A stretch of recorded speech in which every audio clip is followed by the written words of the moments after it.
vedare tinokuchingamidzai zvekare kune chimwe chirongwa pano paZim Facebook Secrets and Confessions. Tadzoka zvekare nemamwe mamessages. Regedzai tibva tapinda mumamessages edu atadzoka takakubatirai. Message edu yekutanga yakamira sekudai so: hanzi makadii zvenyu mukomana Shi, ndinokumbirawo kuti munge muchindiposterawo nyaya yangu makavigawo chitupa changu. Inini mukoma ndauyawo pano paplatform penyu ndichiuya kuzoreurura zvekare, ndichiuyawo kuzotsvaka rubatsiro. So mukoma zvakaitika ndezvekuti ndine vamwe vanhu vandinoshandira, ndinovashandira semusikana webasa. Vanhu ava vane mari dzavo, asi pane zvimwe zvinhu zvandakaona mufiriji mavo. This was last year. Saka kubva ipapo inini navo takabva tazopinda in an agreement, ende vakabva vazoti kwandiri, as long as they are still alive, hanzi my mom and my kids, they will never suffer. Vabereki amai vangu ivo vari kumusha, amai nevana vangu zvekare nevanenge navangu vagereko kumusha ikoko. Saka since last year kubva zvandakaona izvo zvandakasangana nazvo mufiriji meavo vandinoshandira, ndakabva ndatanga kupiwa mari. Currently ndiri kupiwa $450 apa ndiri musikana webasa. This money ndinoipiwa on a monthly basis. Saka ndiri kuona kuti mari yandiri kupiwa imari yakawanda, such that kuti ndinge ndichisiya basa ndiri kuona kuti ndinenge ndatoita loss. Asi chazoita kuti ndinge ndichizoya paplatform penyu mukoma, since last year zvinhu izvi pazvakaitika, ndambozama ndichazama mukoma kuti ndinge ndichireisa mari yandainge ndichida. Ndainge ndazviudza kuti since ndiri kuwana mari yakawanda kudai so, pane mumwe mukomana anoitawo zvekutengesa motikari anogarawo kunoku kumasaidi kwandiri kugara ndichishanda.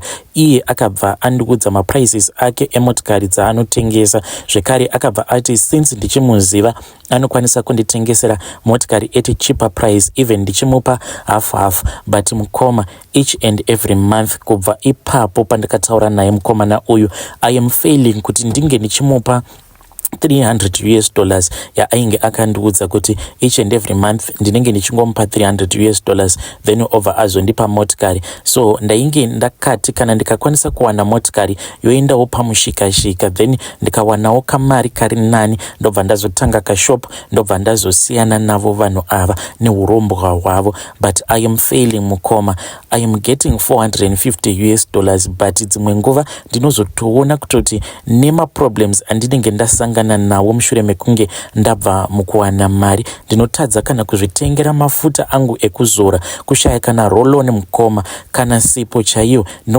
Ndinozotoita zvekutozongono tsanziridza ndichitongotengawo like munhu anowana mari shoma. But mari yandiri kuwana, vanhu vashoma muno muZimbabwe vanokwanisa kuwana $450 as a salary on a monthly basis. Chikafu ndinopiwa, hapana kana chandinoshaya pamba apa. But at the end of the day, kana ndikangopiwa mari yacho iri kuramba kushanda, kana kuri sekumusha uko mukoma. The first 2 months Mushure Mekunge ndawedzerwa mari, ndakabva ndatenga mombe, but mombe iyi yakabva yazodya plastic ndokubva yazofa. Ndakarwadziwa zvekuti ndakabva ndaramwa, ndikabva ndati so kana zvinhu zvacho zvichidai, there is no need yekuti ndinge ndichizviudza kuti ndinotenga zvipfuwo. Saka mari yacho chiri kundirwadza ndechekuti inongopinda mumaoko angu ichidarika. So I have come here on your platform kuti vanhu vange vachindibatsira kuti mari iyi ndoita sei nayo yandiri kupiwa nevanhu ava vandinonyatsokuziva kuti vakaromba. Ndambozama zvose mukoma kunopiwa mvura dzekuti kana ndapiwa mari iyi ndinge mwaya munamato pamari yacho. Ndinombozama kuti mari iyi pandinoipiwa ndobva ndaiisa bute salt, hapana chandisina kuzama mukoma. But still maproblems acho anowanda, and maproblems acho andinosangana nawo maproblems ekuti azviite kuti ndima avoid.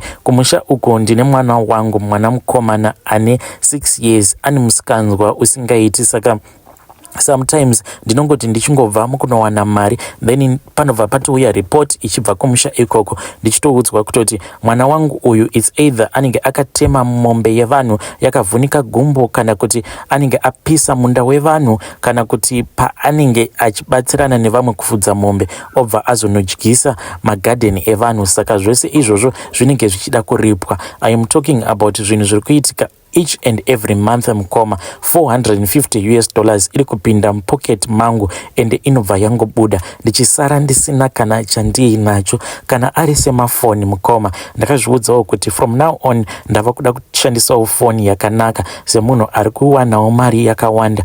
But mukoma, ndatenga mafoni ndichamatengazve.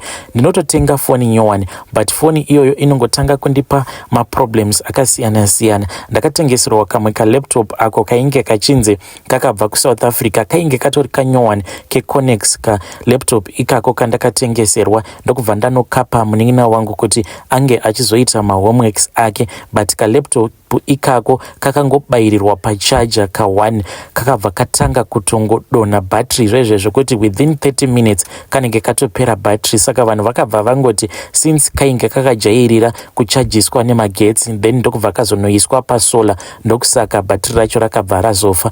But iyi mukoma, zvangu zvazondinyanyira. Okay, let me tell you the story that happened kuzosvika ndichizotanga kupiwa $450 each and every month. Zvakaitika mukoma ndezvekuti ndainge ndapiwa off yangu ndokubva ndanzi ndinge ndichimboenda kumusha. Saka ndakati ndasvika kumusha ndokubva ndati regedzai ndikasike kudzokera kuHarare because inini ndainge ndiine mukomana wangu uyo wandainge ndichidanana naye at that time. Saka ndakabva ndakasika kudzoka before ma off days angu asati apera, but unfortunately ndakabva ndangosvikawo ndokubva ndatoona mukomana wangu akatovharira aitori negirlfriend yake imwe. Ndikabva ndati zvokurwa nevanhu it is not my style. Ndokubva ndangoita give up ndikati since ndisina kwekuti ndinokwanisa kuenda kunorara, let me just go back to my workplace. Then boss vangu handina kana kumbogara ndavazivisa kuti I was on my way coming back. Remote, I have an extra remote. Saka ndakangosvika nekungopinda mukoma, ivowo vainge vabuda at that time.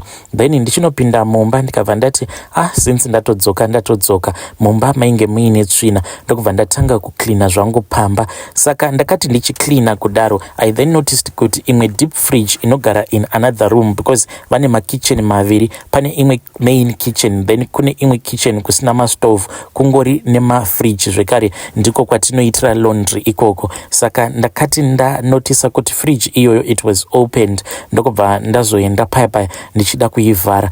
I then saw kuti mainge muine rimwe ziplastic bag rainge riri reblack rainge riri zihombe. Ndikabva ndaona kuti ndo rainge richikonzeresa kuti fridge isanyatso kuvhara zvakanaka. Ndakati ndichingonovhura ziplastic bag riya ndokubva ndatonotisa kuti mainge muine musoro wegudo. In that same moment ndakabva ndatonzwa kuti boss vangu namadhamu vangu vainge vakamira kumashure kwangu. Mukoma, ndakabva ndati zvino musoro uyu wegudo wandaona apa mabosi angu vatopinda mumba vatoona kutoti ndaona zvose izvo zvavakaisa mufiriji. Saka ivo bosi vangu vakabva vati kwandiri, aiwa usavhunduka zvako, hazvina kana basa zvinhu zvawaona izvi, usatya zvako, and we are very proud of you kuti wauya ukatanga kucleana ukaita sei. We want to tell you something. Ndokubva vati saka bosi vangu vakabva vati kwandiri follow us, then ndokubva ndavatevera tikabva taenda kuliving room. Saka ndakanogara paya mukoma, ndokubva vatanga kundiudza history yavo yose kuzosvika vachizosvika pakupfuma vakatondiudza kuti ivo vakatanga vari vanhu varombo vainge vasina kana chavainge vambori nacho, asi vakabva vazowanawo mukana wekutanga kabusiness kavo. Saka pavakatanga kabusiness kavo aka vakabva vazosangana nemachallenges ekuti vainge vachibirwa nevashandi vavo. Vakabva vati kunyangwe inini pandakatanga kuvashandira vainge vakatomboisa matraps as in vaingosiya like mabhanduru emari, ende vakabva vaona kuti inini ndainge ndiri munhu ainge ari very trustworthy. So vakabva vati ivo kana kuri kunzi ndikasazotaura izvo zvandakaona mufiriji mavo hanzi ivo vaikwanisa kundiwedzera mari, ende zvechokwadi vakabva vazondiwedzera mari. Vakandibvunza kuti unoda mari each and every month, ndikabva ndavaudza kuti ndinoda $450 ndo yakangouya mupfungwa dzangu. Vakabva vati sezvo iri iyo yawati unoda ndiyo yatichange tichizokupa. Saka mabosses angu awa ivo vakandivimbisa kuti with time ivo pavari kuda kuzobuda muzimu hanzi vanokwanisa kuzondisiyira one of their businesses. Saka handichazivi kuti ndoramba ndakashingirira here kana kuti ndosiyana nazvo. Hanzi musoro uyo wandakaona uri mufiriji hanzi it is just a normal head wegudo, musoro wegudo unongovabatsirawo kuti vasabirwa mumabusinesses avo. Hanzi hazvisi zvinhu zvekuti zvinoda ropa kana kuti zvinozoshandisa hama dzavo kana kushandisa vatorwa like inini, asi hanzi it is just a security guard yavo inoita kuti kana vasipo pamba vange pamba pange pachizopinda mbavha ende zvekare kumashops kwavo kusazopazwa. Like inini pandakadzoka hanzi musoro uyu wakatoripota kwavari kuti ndainge ndasvika pamba, ivo hanzi vanenge vachitoona zvose zvinenge zvichiitika kuburikidza neizvo zvose zvinenge zvichionekwa negudo. Saka hanzi vakabva vaona kuti pandakasvika pamba handina kana kumboda kumbosecha or kutsvaka zvimwe zvinhu zvekuba, but ndakabva ndatotora mamopu angu nemabroomsticks angu ndikabva ndatanga kutotsvaira mumba. That is why they had decided to bless me.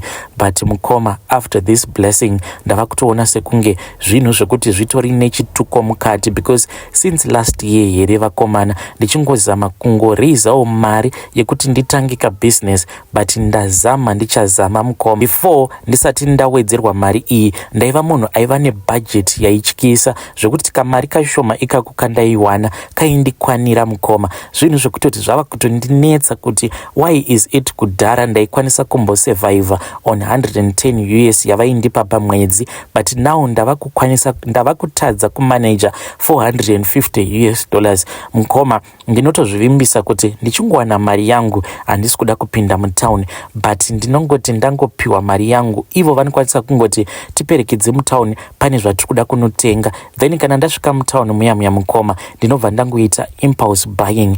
Please help me to stop this thing that is happening to me, because uyu ndiwo mukana wangu wandiri kuda kuti ndinge ndichikwanisa kuitawo zvinhu zvangu. Ndobva ndasiyana nevanhu ava nemishonga yavo. Handidi kuti mangwana vange vachizondipinza mune satanism dzavo. I just want to make something out of this money yavari kundipa. Kana ndikacalculata since last year mukoma, mari yandapiwa nevanhu ava inotosvika kuma 3 point something US dollars, yet handina kana chandakamboita nayo mari iyoyo yandiri kupiwa nevanhu ava. Please assist me. How can I make this money to work for me? Ndinozviziva kuti kune vanhu vachati uri kuda kurongeiko iwe nemari yemishonga, but handiti zvinonzi kune nzira dzekuti unodzishandisa kuti mari iyoyo inge ichizokushandira. Saka kana kuine n'anga inozvigona kugadzira mari iyi kuti inge ichishanda, please ndinokumbira kuti inge ichikupai nhamba or madirections, ndinouya zvangu ndobatsirwa. Hey vedare, ndo message iyo yandakatumidzirwa nemwanasikana uyo. Ndakamubvunza kuti so how old are you? Iye akabva ati 22 mukoma.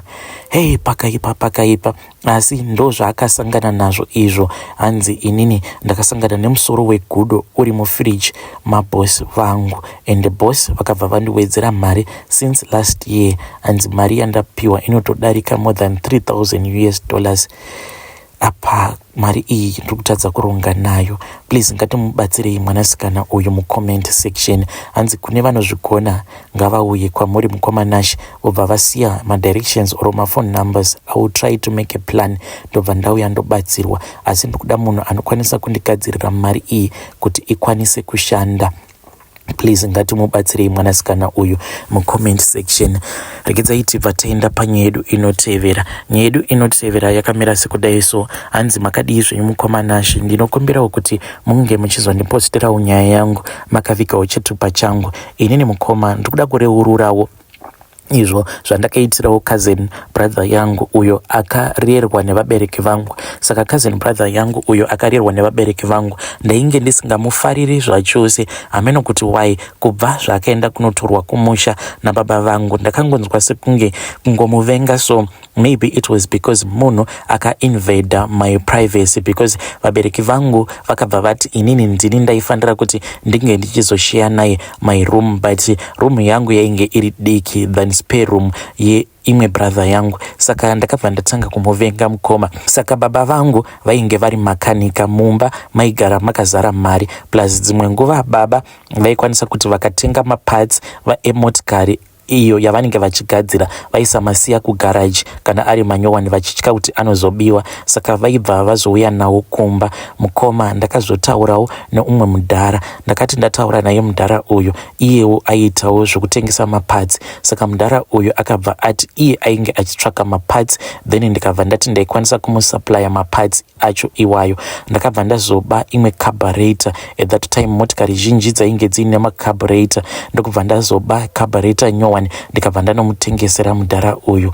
Cousin brother yangu yakarohwa mukoma. Baba vakafungidzira kuti iye ndiye ainge aba carburetor iyoyo, because iye cousin brother yangu munhu aifarira kuona mamovies stereki. Saka tose taiwanzokuenda kunorara tobva tamusiya achiona mamovies. Saka iye ndakazomutaimira ndokubva ndaona kuti ainge abatwa nehope akarara pasofa.